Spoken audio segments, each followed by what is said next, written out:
When looking for HMO deals, the number one thing that I need to see is the floor plan. The floor plan is the map of how we're going to start to take a house or any other type of property and convert it into an HMO. I need to know what is the starting point, how much space is there to play with, and ultimately how much am I buying that space for? What's my price per square foot or price per square metre that I can buy that property for? A floor plan helps me to get to the bottom of that. And in order to appraise the deal, I need to know how many bedrooms I can get out of that property.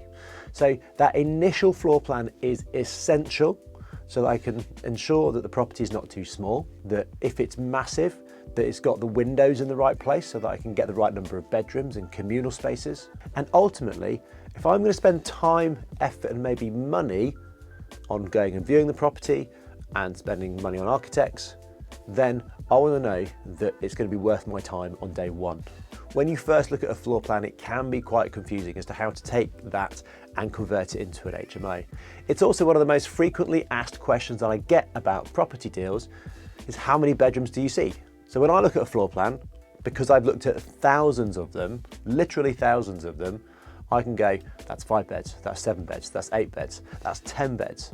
With a bit of planning, you might be able to get 12 beds. And that's the skill that I have learned through many, many years of now investing in HMOs.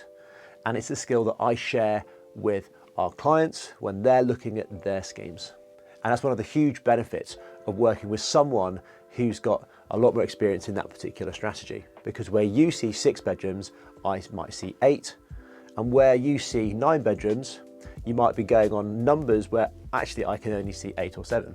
So knowing how to read a floor plan can make you a lot of money, but also save you a lot of money for buying the wrong properties.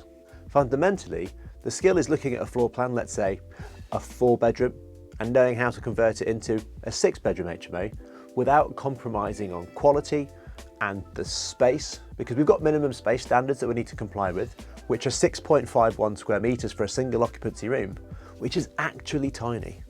When we're doing future-proof property investments, we're looking to go slightly larger than that. My general rule is 10 square metres, but it will depend on your target demographic, who you're renting these rooms to. But the key thing is never compromise on space. If a property doesn't work, it doesn't work. If it works, make sure you're still maximising what you can get in that property by being smart and being able to read a floor plan effectively.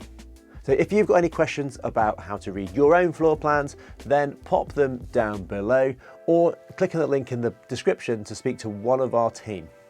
Don't forget to like this video and subscribe for more content just like this. See you next time.